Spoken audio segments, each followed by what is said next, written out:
And hello, welcome to Open, the show that opens the Bronx and the rest of the world right to you. I am Darren Jaime.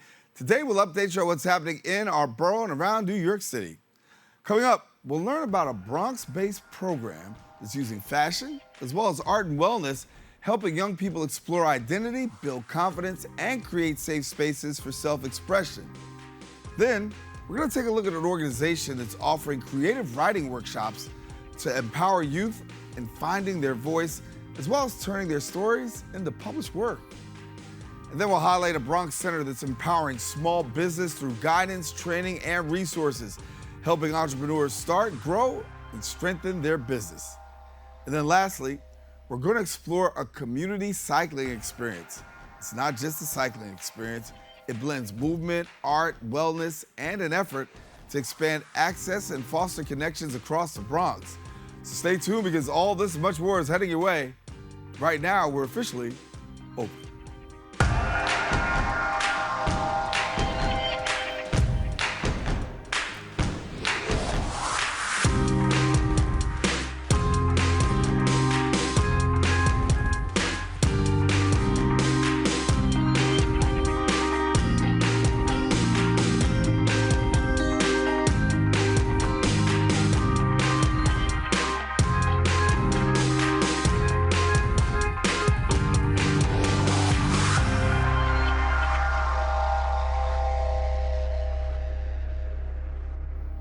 And hello, everyone. I am Darren Jaime, and you are now watching Open, a program that brings the Bronx and New York City straight to you. You can stay connected to us on all of our social media platforms at Bronxnet TV. Some things have been going on throughout the past week. We'll take you through it with some Bronx updates.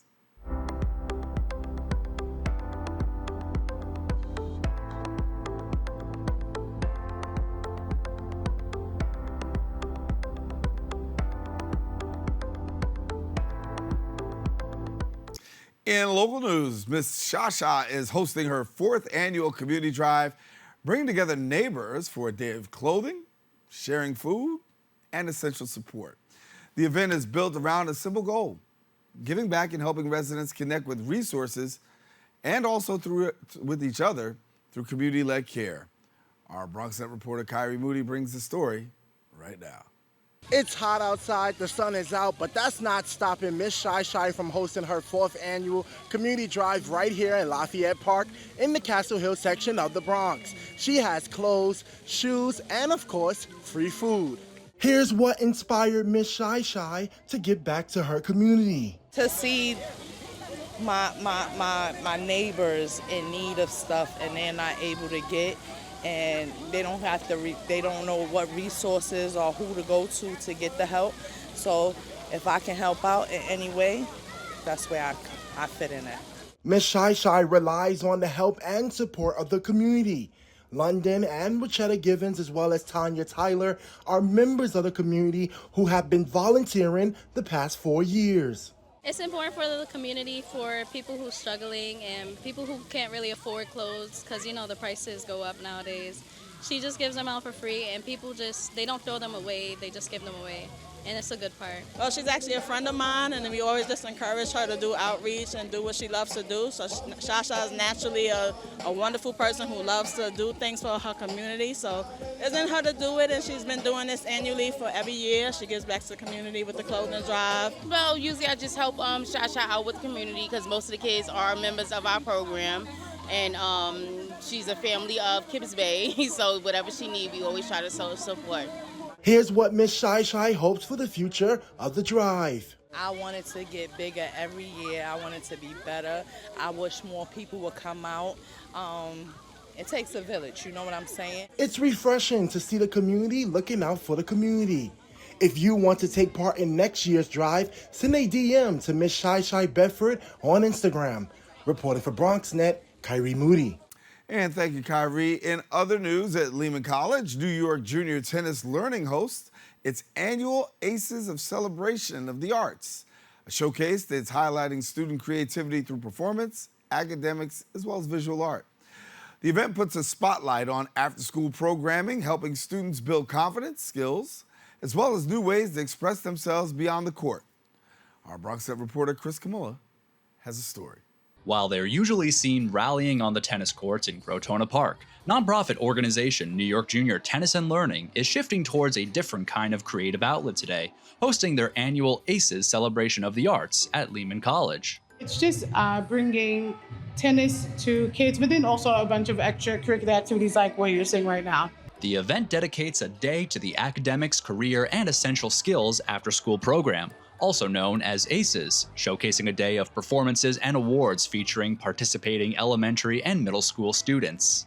Additionally, visitors get to explore student-curated art exhibits highlighting the dedication and hard work this year's artists have put in. We're so comprehensive, especially for middle school programs. We really allow students to explore their interests, to learn about who they are as people, and to have leadership opportunities. Both these projects were entirely sponsored by what they wanted to do and what they thought was important. The ACES initiative offers New York City students with special needs a pathway towards academic, professional, and independent living skills in their school settings, adhering to the standard public school frameworks while incorporating individualized attention to the curriculum and instructional environments to better support student needs on a case-by-case basis. They want somebody that's gonna show them that they matter, that they are appreciated, that even when they deem themselves not good, they still are valued. I think art allows kids to speak and express themselves in ways that sometimes they don't have the words to. That's one way, right? We have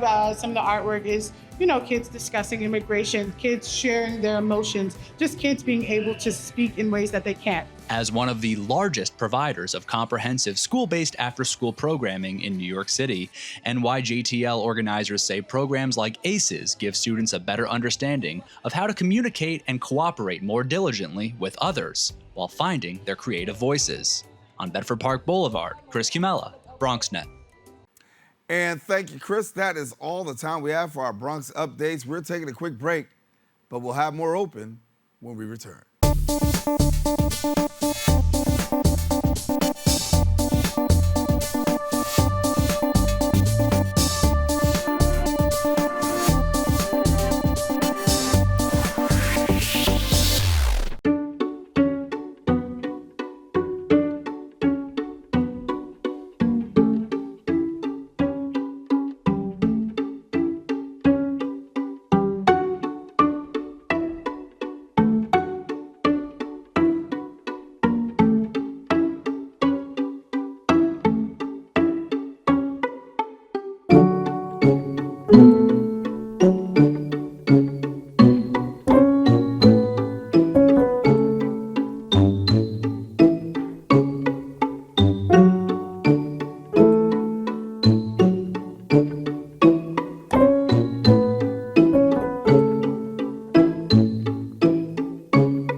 And we are back. Rose Noire is a youth-focused arts and wellness program created to help young people explore identity as well as build self-esteem and express themselves through fashion, performance, and creative education. Now, through 10 to 15-week programming, community fashion showcases, Rose Noire continues to uplift youth across the Bronx and beyond. Joining me now, discussing more of their work, is Lyles, who's the founder and CEO of Rose Noire Productions. And Ray, good to have you, brother. Thank you. Appreciate it. Thank you. I feel intimidated. Dressed sharp, dressed to the nines. I feel so underdressed right now. I feel like I need to go home and change and start all over again. Thank you. I appreciate you having me. You're looking great yourself. Thank you, brother. Thank you. And part of what you do is really you impart fashion, right? Yes. And you impart the arts to young people. Yes. We're in a culture, the community right now, where arts is sometimes the last thing or the first thing on the chopping block, especially in schools. Yeah. But you find it to be important to have an impact amongst young people. Talk about why. It's the identity framework. Really, you got to know who you are. And I think that if you can't show up knowing, embrace your look, embrace who you are, it's going to be kind of hard to, whether finding jobs or find your career, find your love life. I think it's one of the core components. I mean, it's just as important as math and science. You're judged within the first 7 seconds of someone meeting you. Right. So you carry that, knowing how do you show up, how do you introduce yourself, and I think fashion is a core component of that. When you look at the fashion world, obviously, a lot. It varies. There's so many different performs. There's a lot of diversity.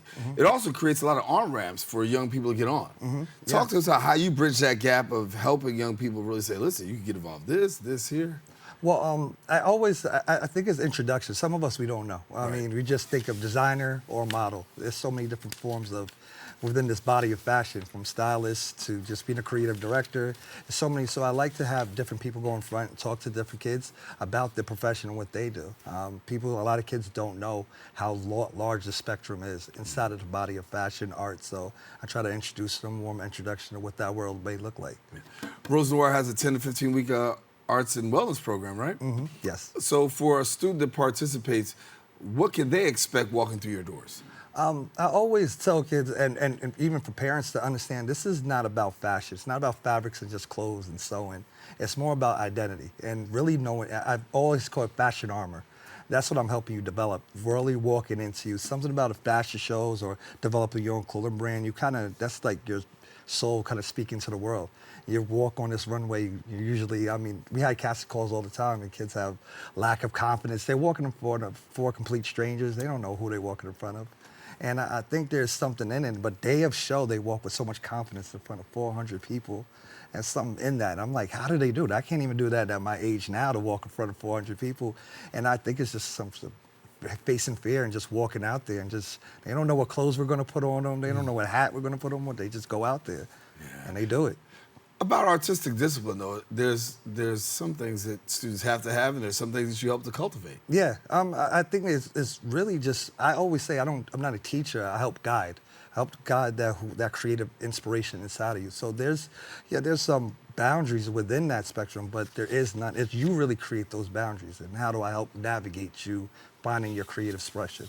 Yeah, and I know that in the work that you do, we just saw a little bit right now, how it ends with like a fashion show. Oh yeah, we do a cool fashion show. I love doing it, and that's what they help develop those clothes. And at the end of it, we do a fashion show with the school, the community, and we do a charity usually. So it's pretty cool. The experience is amazing. Starting from beginning to the end, the 15 weeks is amazing.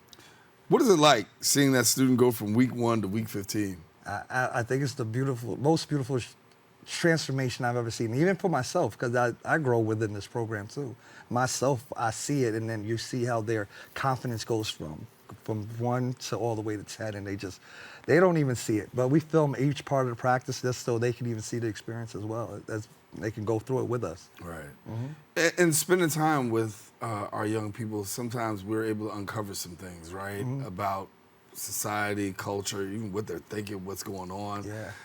15 weeks. What are you taking away from your experience with young people?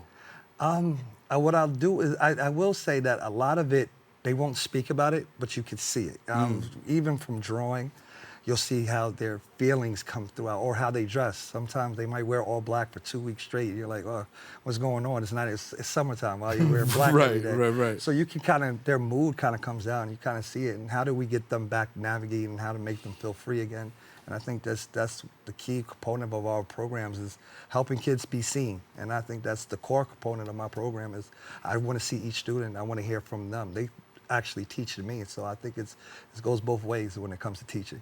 I know you got a lot of success stories, but tell me one that really sticks out for you.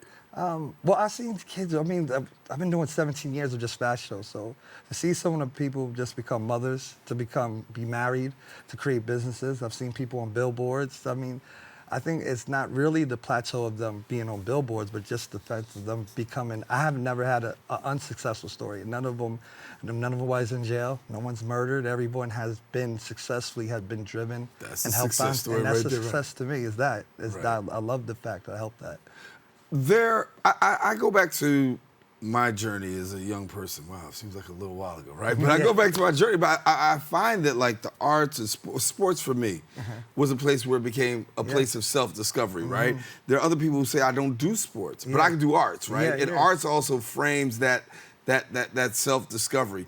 For you, when was that place of self-discovery within the arts? I played sports too, and that was my home. I played sports, basketball, and I learned how to work with a team. And I think it's the same the same thing has to happen with fashion. We have to come up with a concept. It's so hard to create a clothing line with 4 or 5 people and be on the same page, or do a fashion show and be on the same page. How do we collectively have one mission and execute? And I think there's something beautiful in just in that. How do we just be on the same parallel and execute some idea?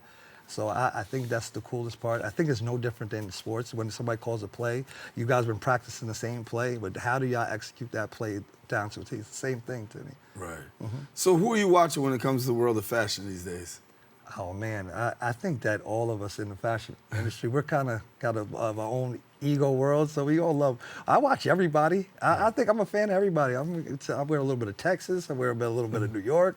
I wear a little bit of LA. So I'm a fan of just fashion, period. And I'm inspired by watching others. To me, I'm just a creative thief, I guess. I said it before you got on camera. I said, you wearing that brim, bro. I appreciate that. Yeah. Thank you. I really do. Yeah, this is Texas. So like I said, I take a little bit of everything. I'm a creative thief. I watch everybody, and I'm a people watcher. So that's what I do, and I love watching. I love expressing. I love studying the arts of arts is a part of us. It's part of culture. Is a part of us. Now, if you were sitting across from me and we were out, I'm always in the airport. So if I'm in the airport, I see a guy like you, man. I see a brim like that. That's gonna be a conversation starter. Yeah, it definitely right? will. And how much is that a conversation starter for young people and being able to, and then that leads you into your wheelhouse. And next thing you know, I think there's always, you want to be that person that leaves a stain in the room when you leave. I always believe that. You go in a room, what's going to make you unforgettable? Everybody is wearing a mannequin of everything.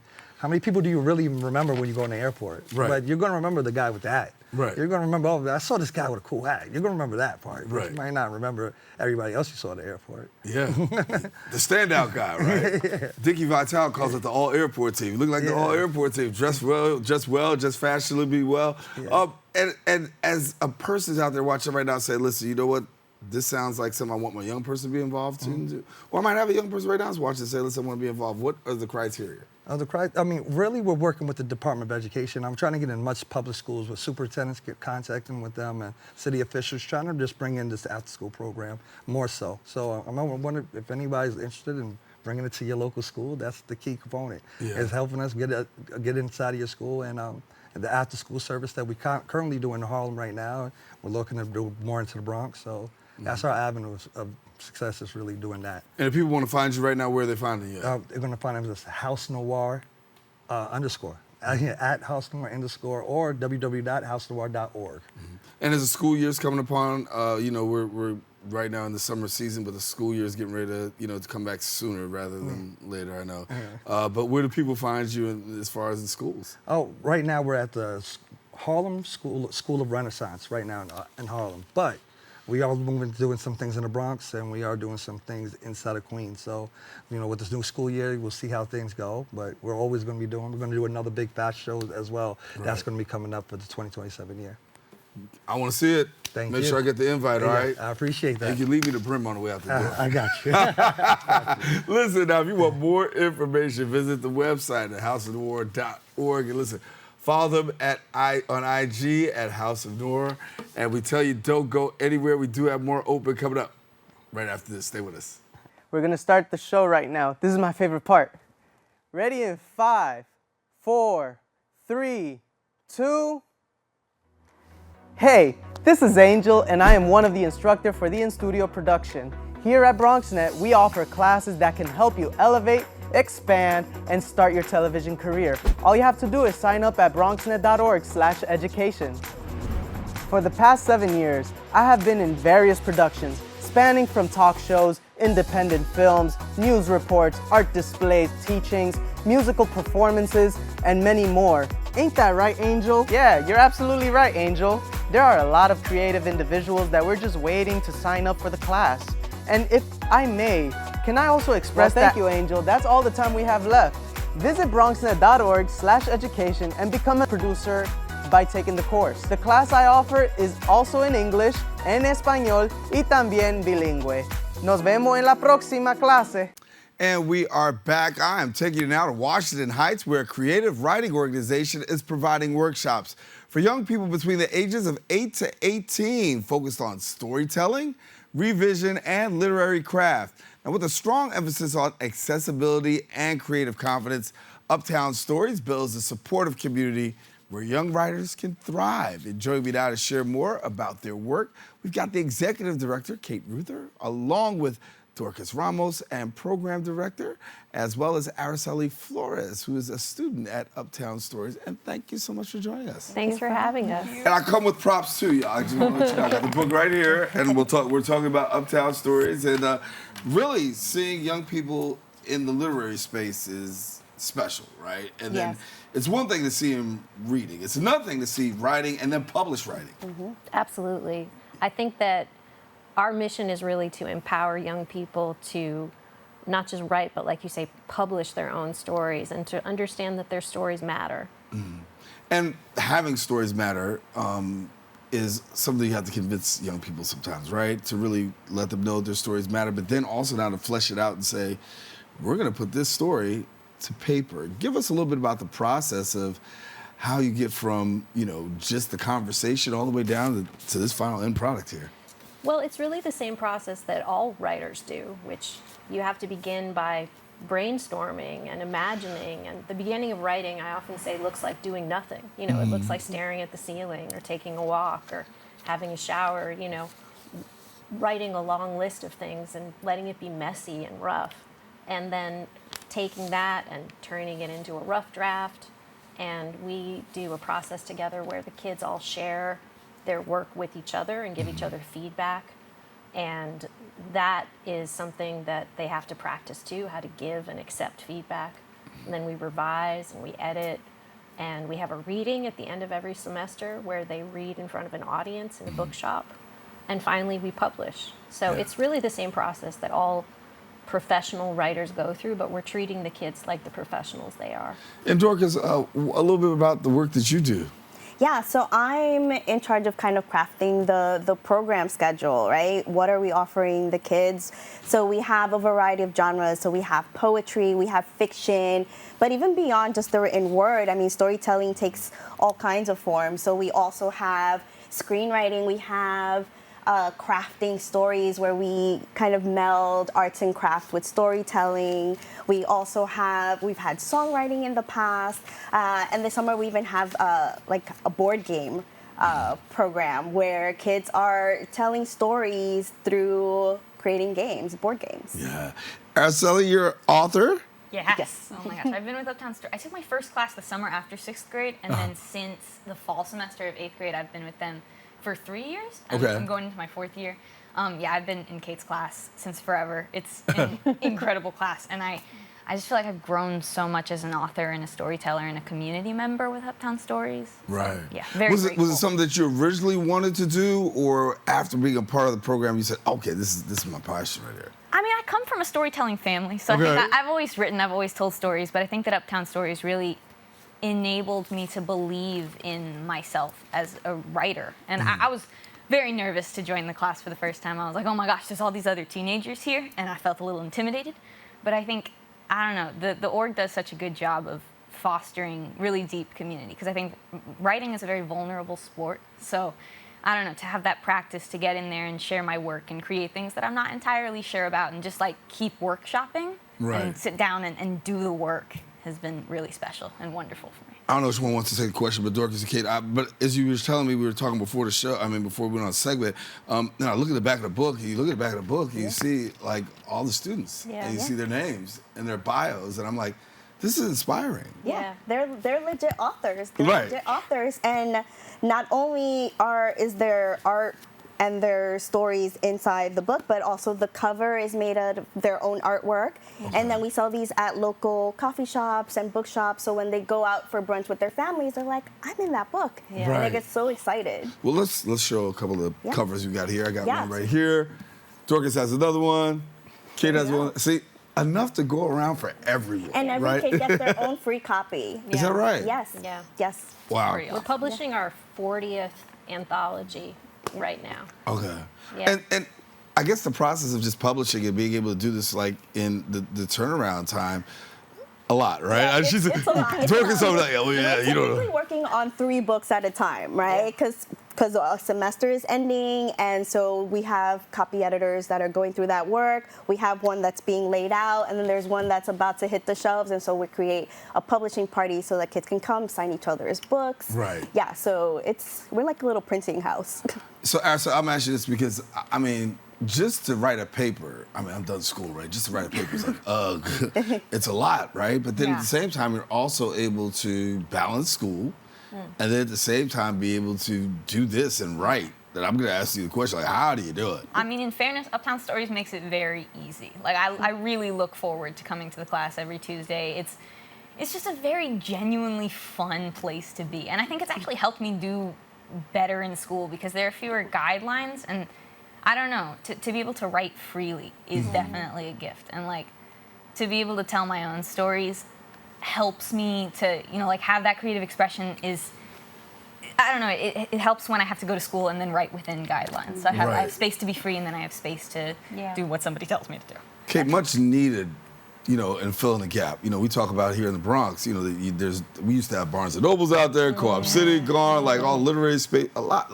You know, we thank the Lit Bar, thank goodness for that, right? But that literary component is just so absent, but you're doing such a great job of filling the gap. What do you feel like this does for, you know, community?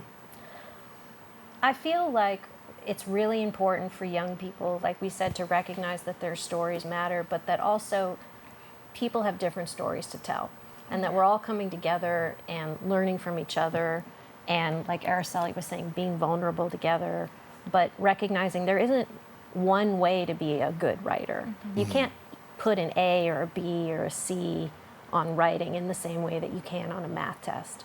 And I think that by sharing our stories together, that we begin to recognize who we are as individuals and how we come together as a community. You know, that we really all have a piece, we all have a story, we all have a voice, and all are welcome and all are valued. Yeah. It's about all are welcome. Somebody's watching like, okay, how do I get involved? What do I do? What's the catch? There actually is no catch, although a lot of people think this is a catch, but our tuition is pay what you can. And we mean that very sincerely. For our community programs, whatever amount you can pay, be that $1, $5, $10, or full tuition is $800, anywhere, any amount, you don't have to pay for, you don't have to apply for financial aid, you don't have to get a scholarship. We really trust people to contribute what they choose to contribute. And it's been no problem whatsoever. No, we think that it's appropriate that everyone should pay something, because there is a kind of skin in the game element to that, you know, right? And if you can afford to pay more, you should pay more, right? Yeah. But if you can't, there's no shame in that. That's awesome. Yeah. That's awesome. Talk to me a little bit more about the future now. Now that you're an author, you got some books out, and you can point people to like, I've got published work now. Where does this go for you in the future? I think I just want to live a very versatile future surrounded by a community of wonderful people, which I am very grateful and lucky to already have. But I've been working on a novel. It's a superhero novel. It's set in the Philippines and Queens. And I think one of the things that Uptown Stories has really been amazing with is they've helped me through like what the process of, you know, getting into that professional world of writing looks like. And also, you know, like just from a personal level, being able to tell my own stories like what Kate was talking about. I'm really, really interested in telling joyful Asian American stories. And so they've given me that platform to sort of start thinking what the professional future might look like. And they've also taught me that like if you sit down and you write, you can get it done. And so I'm really hopeful that in the future I can carry those lessons with me and just continue to do what I love with people that I love. Dorkys, when I see Araceli, I see a young lady that possesses a tremendous amount of confidence, right? Yeah. And I think that comes through the writing, comes through the program. Give me your take on that, because I think after you get involved in writing and now you get to see your work and getting it down, and now there is this sense of... I mean, it's so fulfilling. This work is so fulfilling because we have students that keep taking our class and keep coming back, even with the same teacher, even if it's the same class, they just keep getting better and better. And so we're able to see that trajectory that a child takes from being too nervous to read their own work at a reading event and then to be able to just come up and own it and say, yes, this is my story, and be excited and proud of the work that they do. It's just, I mean, it's amazing. It's amazing to see the progress that they make. Yeah, yeah. How long does it take to get from a place of where they're writing to actually this actual finished product? I mean, from the first class, every single class will produce a book. Wow. Every single one. And sometimes it's just maybe a page, maybe it's just a piece of artwork. Mm-hmm. And then we go to Kate's classes. I mean, she has the older students who are so prolific that we actually have to give them a limit on how much we can publish in a book so that they're not massive. But yeah, they'll do chapter books. They'll continue from one semester to the next. Yeah. It'll end with to be continued. Yeah. And it just goes on and on. I mean, I'm looking here. It's like 250 pages, and it doesn't these are even seem small. like These are the small books. Right. These are These, yeah. I mean, this is awesome. That's before we even tell who Yeah. these students are, and then you see the age demographic of the students. It's Yes. awesome. I'm promoting right now. I need you to know. So, Uptown Stories. I think you need to go check it out. I think where do people get the books at? You can buy them at Word Up Community Bookshop, at the Fountain Bookshop, or at Dutch Baby or Cafe Booney, all in Washington Heights. You better get there. Mm-hmm. This is great work here. Thank you. Thank you so much, and thank you for what you do. It's Thank awesome. you. Araceli, I'm looking forward to seeing you in this, and then I'm looking forward to seeing your separate novel come out. Yeah. I gotta get it. So Yeah, thank you make so sure you much hit me for up and let me know. Yeah, All right. she's really talented. I have complete faith in her. Oh, I see it and feel it. I got Yeah. it. I understand. Congratulations. I owe so much to Uptown Stories. I love you all. You're amazing. We love you. Thank you. Uptown Stories. Oh, it's just so lovely here. I'm telling you, don't you want to just write a book? I mean, come on. For more information, visit the website at uptownstories.org. Of course, follow them on social media at Uptown Stories NYC. We got more open. Listen, we'll be right back right after the break. Stay with us. We're coming back in a few.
And welcome back. The Bronx Small Business Development Center continues to provide free confidential business counseling, as well as training and research, helping entrepreneurs to turn their ideas into successful ventures.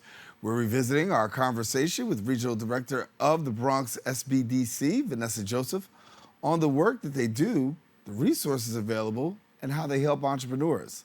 Let's take a look now. For having us. Good to see you. You're close by, and glad to have you sitting right here. Yeah, you're speaking my favorite topic, small business. That's it. So let's talk about this for a minute, because as we know, small business is the lifeblood. Mm-hmm. It's the lifeblood of America, and really right here in our borough, New York City. And so what's it been like for you in terms of helping small businesses right now navigate this little challenging time? Because a lot of them are, in challenging times. So take it away.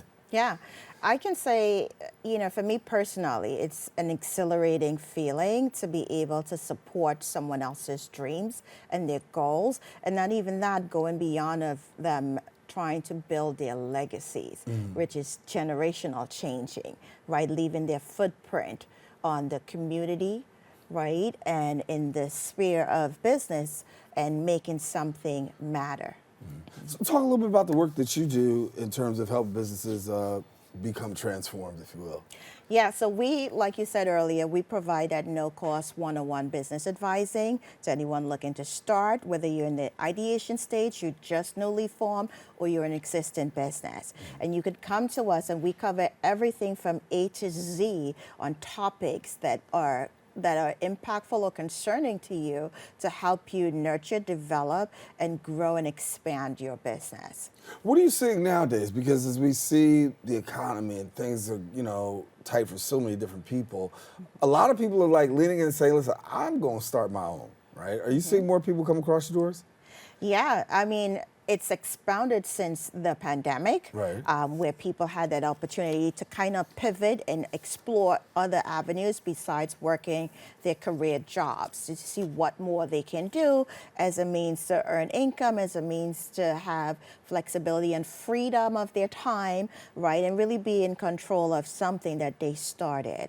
And where we are today, that drive, that enthusiasm for small business, for entrepreneurship, is still here today. So there's a lot of support that's still needed to help small business owners go from one stage to the other.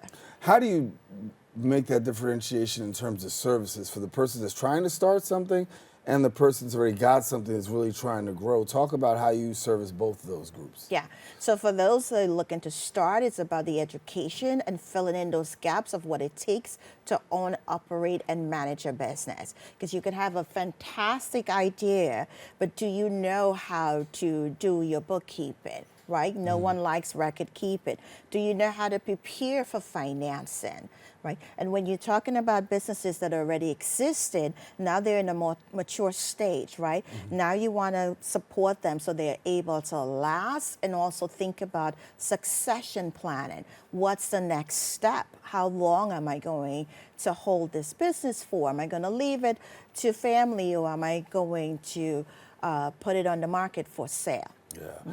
I know the huge question that everybody always talks about when they have a small business is about funding, right? Access to funding, whether it's capital. You can't have one without the other. Right, whether it's capital, whether it's operational, whatever the case may be. How do you guide that part? Yeah, well, first we talk about where the business owner is, what the needs are, because sometimes that's not clear when they come to us. Sometimes you think you're coming in and you're like, I need $50,000 because I need to buy new equipment to start. But then we dive deeper, right? We want to also explore and see, what about an operational budget, right? Your working capital. Is there enough there to sustain? Because we know businesses flow ebbs and flows. It goes up, it goes down, right? And a lot of things that affect it. So we want to make sure that after you meet with us, you are able to be self-sustainable with funding to take you, because opportunity comes like that overnight. Right. And if the opportunity is on there, we want you to be prepared for it.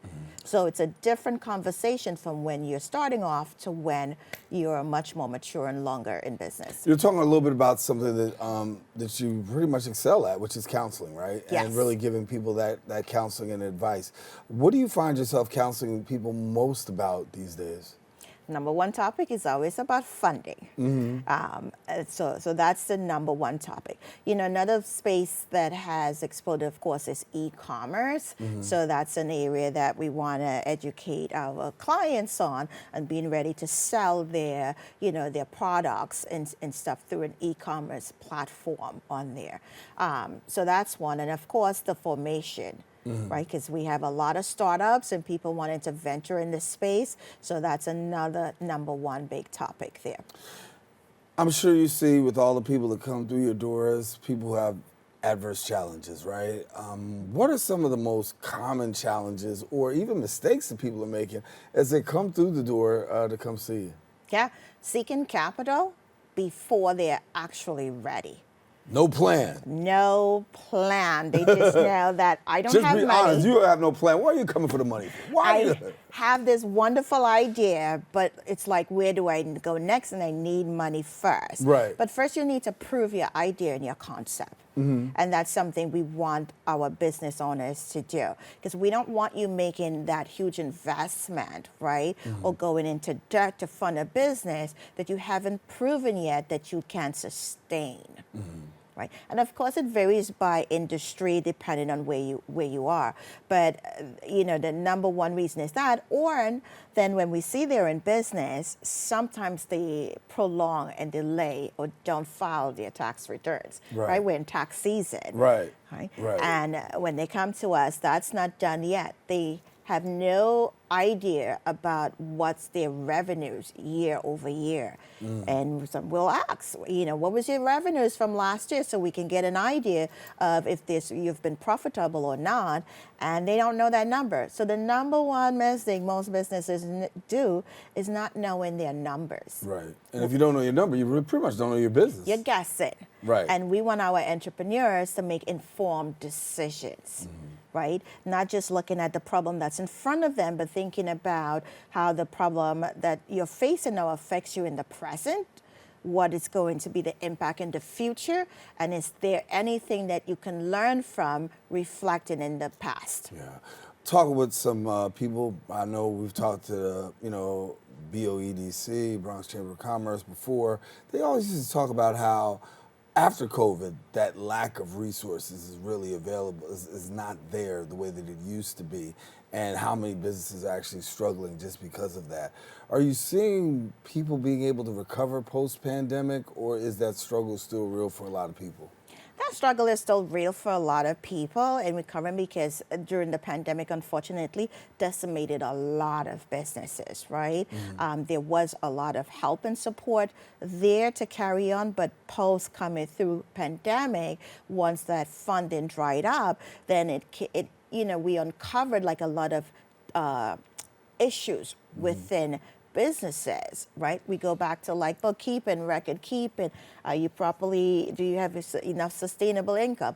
Are you marketing yourself properly, right? So those issues were there before the pandemic, but became expounded post-pandemic. So that's affected. There's still a lot of resources available for small businesses, but in terms of, grant, where there was a lot of that going on during the pandemic, is of course not as available as today, but there's still many avenues for businesses to get funded.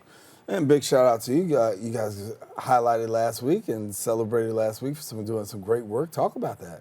Yeah, I do want to say that today we celebrate an SBDC Day. Okay. Yeah, so it's a day that we look forward to every year, where we're celebrating, the work that we do in supporting entrepreneurs and small business owners nationwide, right? But not only that, in New York State for us, it's SBDC Day. Wow.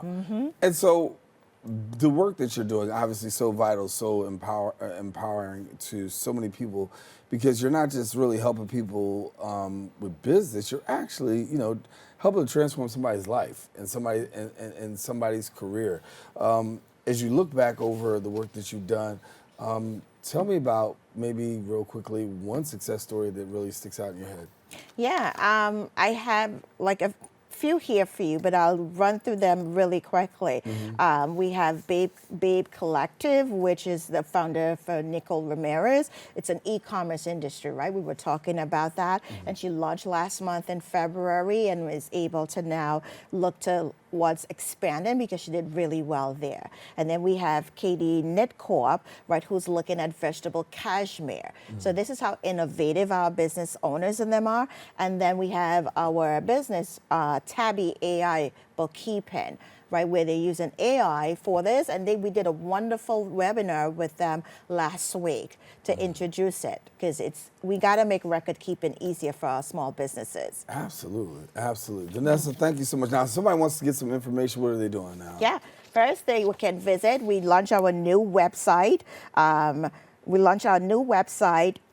Today, so I just want to show that this. You just go to bronx.nysbdc.org, and you can book an appointment for that free advising and sit with one of our advisors to talk and discuss about your business. All right, Vanessa, great to have you. So thank you for coming and sharing with us. Yes, and I just want to quickly say that visit our TikTok, Instagram, and LinkedIn page at Bronx SBDC.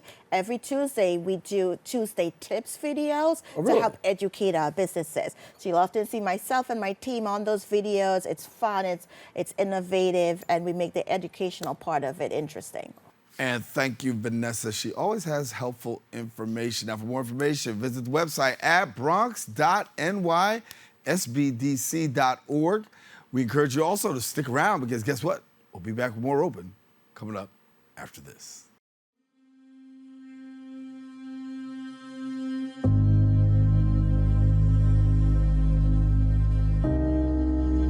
Only 57% of New York City high school students are college ready by their senior year.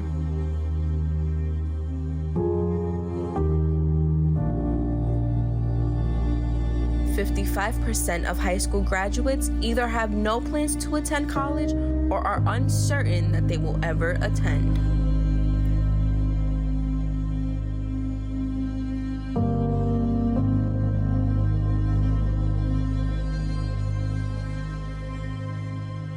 "34% of young adults don't go to college because they can't afford it.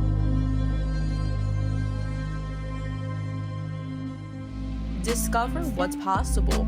Bronxnet's education programs, internships, and opportunities help engage and inspire Bronx youth and beyond to pursue their passions. Be a part of the Bronxnet family.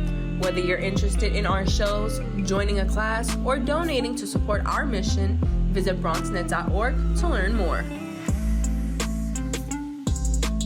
And we are back. Created by JJGRANTNYC in partnership with Citibank, Ride for Us is a community initiative. It's blending cycling, creativity, and wellness, making riding more accessible. Now, through guided rides and hands-on creative experiences, the program helps participants build relationships, explore the Bronx, and engage their surroundings in a new kind of way. And joining me to discuss more is the founder and creative director, JJ Grant, alongside Lavell Giles, and is it Giles or Giles? Giles, I'm sorry. Facilitator at I See Me, and artist I had to mess that up. I'm good now. All right, good to have y'all.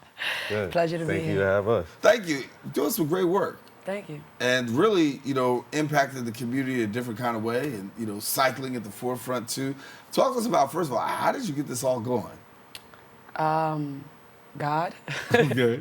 If I'm being honest, I was going through a few different moments in my life, and he just sat me still. Mm-hmm. And when he sits you still, he talks to you, right? And he just pulled me in a different direction. So this was during a time where I was, I want to say, head first in fashion. I was really deep into it. I had a lot of goals, surrounding fashion. We had the Foot Locker partnership. We had just partnered with Nordstrom, and we had a lot of stuff going on. But everything was fashion focused, right? Nothing was youth focused. Our product was too expensive for community members to buy. My grandmother friends couldn't buy it, right? The kids damn sure couldn't buy it. So yeah, during this moment when he sat me down, I just we had a conversation, and it was just about how can we save lives? How can we do more? How can we really connect to other human beings? How can you show up for your neighbor? Right. And during this time, I See Me was developed. And so here you go with Ride for Us, right? And this is a partnership between both cycling and community. Yeah. Give me a little bit about it. Yeah. So you want to talk about it a little bit? The city bike experience, but it'd be so much fun, having everybody come together and just go through the Bronx and have a good time. Everybody, it builds friendships. It makes everybody just come together as one.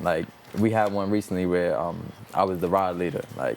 Going through, we started at 149, we ended up all the way in 125th in Harlem, to 7th Street Burger, and it was just a great time. Everybody was having fun. Kids were doing tricks on their bikes, and it was just a great time. Everybody clicked together. Yeah. Right. So you get a chance to ride through the community, but not just ride through the community. Now you're having conversation and also conversation. Definitely. So it works as a networking event, but a networking event between the younger generation, the older generation, because we understand that there is a gap between, you know, the younger kids and the older kids, right? And I think it's important to meet these kids where they at. And the kids love city bikes. City bikes is also super expensive. Most of them can't afford it. So when you ride with us, when you ride for us, you're able to ride these bikes for free. This year we brought in some new sponsors that the kids love, which was Smart Water and 7th Street Burger. Shout out to 7th Street, they showed us a lot of love. So, you know, food was free.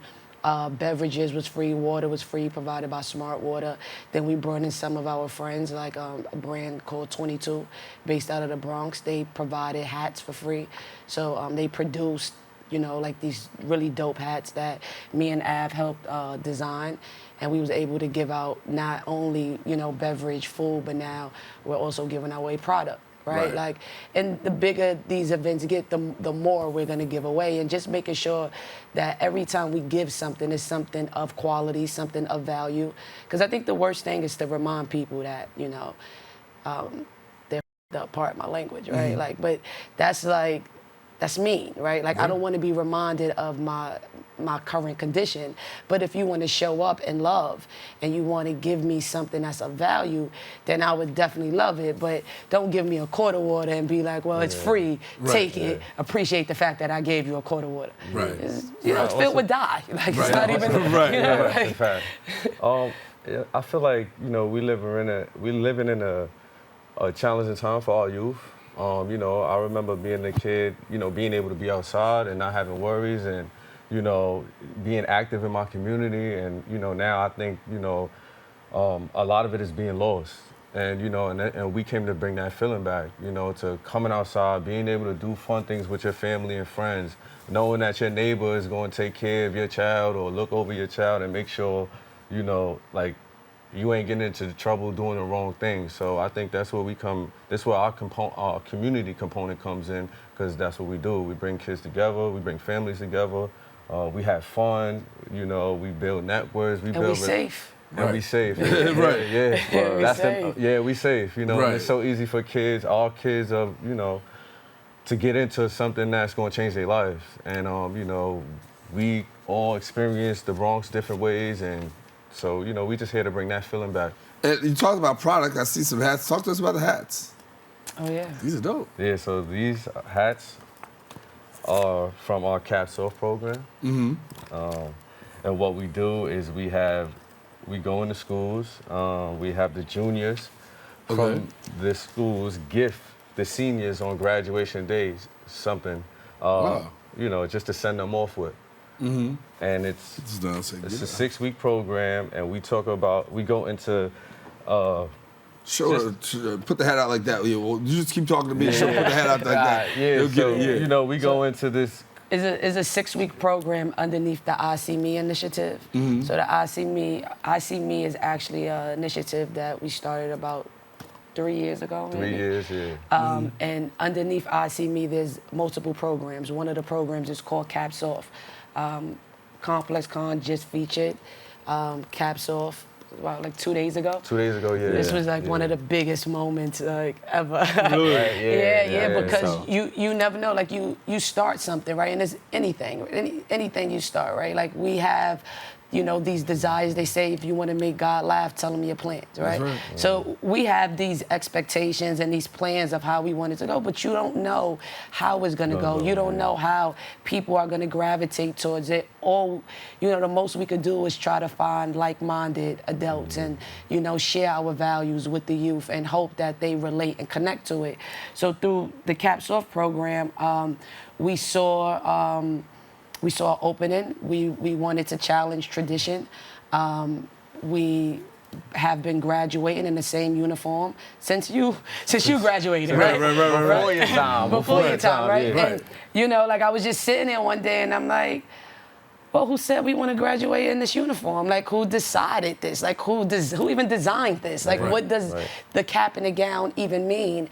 And, you know, we developed the Caps Off program, and I approached the principal at Fannie Lou Hamer, Jeff, and me and him, we had an amazing conversation, one of many, and he just understood, he got it, right? And he's like, you know, I agree with you, JJ. What does graduation mean in, you know, 2026 to, you know, these young people? And that's what Caps Off help, you know, these kids explore. This is the most important time of your life. Some of these kids may not never graduate again. I hope they do, but they may not, right? Like, because of certain, you know, conditions and circumstances. So how can we make this a moment that they'll never forget?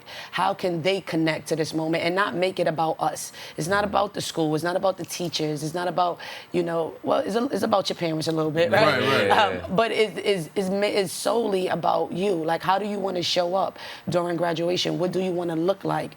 And how do you want to be a part of this moment? Because this is about you. Yeah, I only got a couple of minutes left, but I do want to talk to you about these partnerships, right? Because you formed some amazing partnerships, and you still partner with people, right? Talk to us about the partnerships, and even if there's somebody out there watching and saying, listen, this is really dope, I really like that. How can people partner? I think partnership is no different like any other partnerships, right? Like, if I want to be your friend, you want to be mine, first thing we have to figure out is if we share the same values. And, you know, and it just starts from that. But if you feel like you do share some of our values, JJ Grant, I See Me, then you could definitely reach us at JJGRANTNYC on Instagram. Also, info@JJGRANTNYC.com. We're around. You know, you might catch us at the corner store. We do a lot of groundwork. We do a lot of groundwork. We definitely in these communities. Making our presence felt. So if you see any of us, 3 of us, we even got a bigger team too as well. Just holler at us, talk to us, ask us what we doing. You know, we ain't gatekeeping. You know, we just trying to build, you know, something special, and with people that's like-valued and like-minded. What's next for you? I mean, we gotta. I think what's next is SYEP. So we do have a SYEP program, and that's a 6-week program. We do have another community bike ride coming up. Today is Av's birthday, so happy birthday, Av. All right. And just scaling, getting into more schools. We just turned Caps Off into a virtual program as well. So if you're located outside of the Bronx, you could still be a part of the I See Me initiative. And Av does a great job with leading that design program. Yeah, so this program, like, we usually, we was based, you know, in the Bronx, but we turned it into a virtual program. So we worked with a school out in Nashville, Tennessee. So that was our first time doing something like this, like over a Zoom call, you know, a Skype call, whatever. But it was a little challenging, but, you know, we made it work. The kids was loving it. We made the designs come to life. Like, we just had real long conversations. Like, this is the hat that they ended up creating, and I helped just kind of bring to life for them. So we would have conversations. I would show them like any designs that I would have created. You know, they would choose their best ones, give me feedback, and, you know, we cooked up something timeless right now for them. Timeless. That is awesome. That is awesome. I'm glad to meet y'all. I'm glad to meet you. Yeah, it's a pleasure. It's been great. And certainly want to hear more about you. So come on back. Tell us more about what you got going on. High impact in the community. And I think that's what people need. People that are relatable and, you know, and relevant. And I think you guys are doing it. And look, you don't have to go to med school to save lives. You don't got to be a doctor to save lives. You just got to be a good person. That's it. JJ Grant. Talking more about it. All right, thank y'all. Thank you. I appreciate y'all, right? Thank you. Listen, now if you want, don't go nowhere, you gotta stay right here. I'm gonna I ain't running nowhere. You stay right here. Take all TV time you can. All right, now listen, for more information, visit the website at jjgrant.com. Now, we come to the end of our show today. Want to thank all of our guests for joining us, and now you, the viewer, for tuning in. If you missed any part of today's show, catch the Recablecast right here on Optimus Channel 67, Verizon Files 2133, or watch us anytime on the web at Bronxnet.org. And, of course, you can catch a brand new episode of Open on Friday with my girl, Rena Valentine. I am Darren Jaime. That wraps up this particular episode of Open. I'm telling you now, make sure to keep the channel wide open. And we're also saying take care and God bless. Yes.